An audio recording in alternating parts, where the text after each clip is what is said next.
ස්වභාවයෙන් දෙලෙන්නේ හැමෝටම බාරගන්න. හැබැයි ආරම්භ මාසයේදී යම් ක්‍රියාවක් කරන්නේ ඒක විපාකයක් නැහැ. ඥාන මාත්‍රයක්. ඒක ඥානයක්. ඒ නිසා ඕනෑම ක්‍රියාවක් සිදු කරගන්න අනිවාර්යයෙන්ම අපේ කාර්යයක් කරන්න සිද්ධ වෙනවා.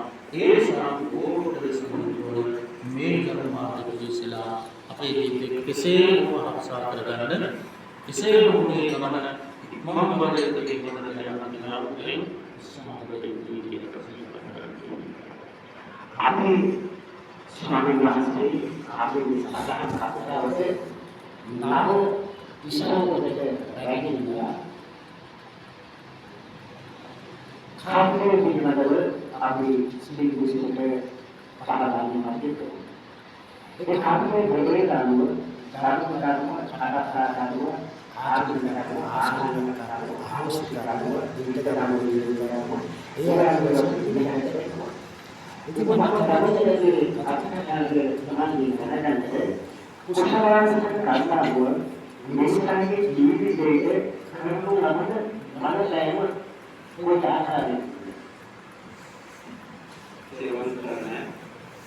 karena kami sampai ini kami pas kelewatan selama dia kita poli bahasa di teman tahu sih අපි දන්නවා අපි සාමාන්‍යයෙන් කොහේ ගමනක් ගියෝ අපි එන්න උත්සාහ කරන්නේ අපේ නිවසට.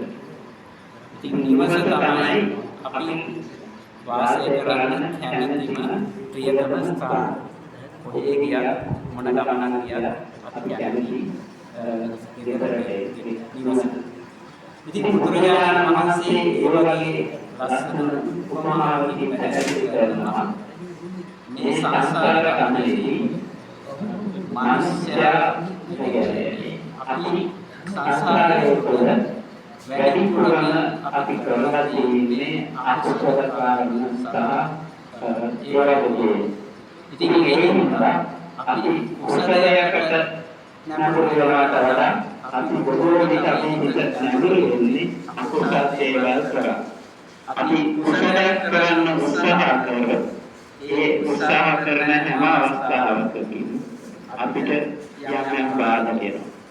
උදාහරණයක් විදිහට අපි භාවනා කරන්න උත්සාහ කරලා නිදිමත එනවා, කාමයන්ලි ඒ වගේ අපේ අකුසලයට බාධා වෙන දේවල් තමයි අපිට වෙන්නේ. නමුත් අපි අකුසලයක් කරොත් අපිට කරන ස්ථානයේ ඒ දේ කරන්න පුළුවන් කිසිම බාධාවක් ආධිරෝධතාවයක් නැතු.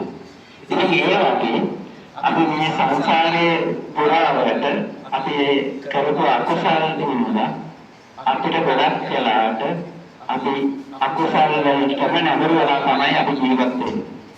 නමුත් අපි අවබෝධ කරගන්න ඕන හතර දේ තමයි බුදුරජාණන් වහන්සේ කෙනෙක් ඉපදලා උපෝත්පාද කාලයක අපි ජීවත් වෙන කාලය තුළ අපි සිහිනෝ කුසල ධර්මයක් කළොත් ඒ කුසල ධර්මය අතිශය විපාක දෙනවා.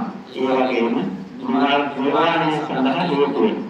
ඉතින් ඒ නිසා අපි හැමෝම උත්සාහ කරන්න ඕන සිහිනෝ කුසලයක් කරලා අපි මේ නිර්වාණ ගාමිනී ගමන තුළ අපේ නිවන් දැකීම සඳහා ප්‍රතිපත්ති පූර්ණය කරා. ඉතින් ඒ නිසා අපි මොන බාධකාව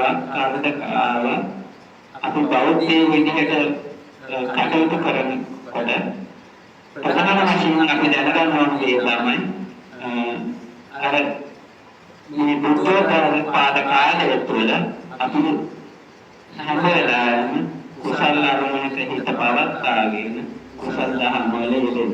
ඉතින් එහෙම යොමුනොත් තමයි අපි බෞද්ධයෙක් විදිහට මේ පෞද්ගලික සත්‍යතාව තුළ නිවනට අපිට මේ සංසාර ගමනේ ඉතර වෙලා නිවන සාක්ෂාත් කරගන්න හැකියි.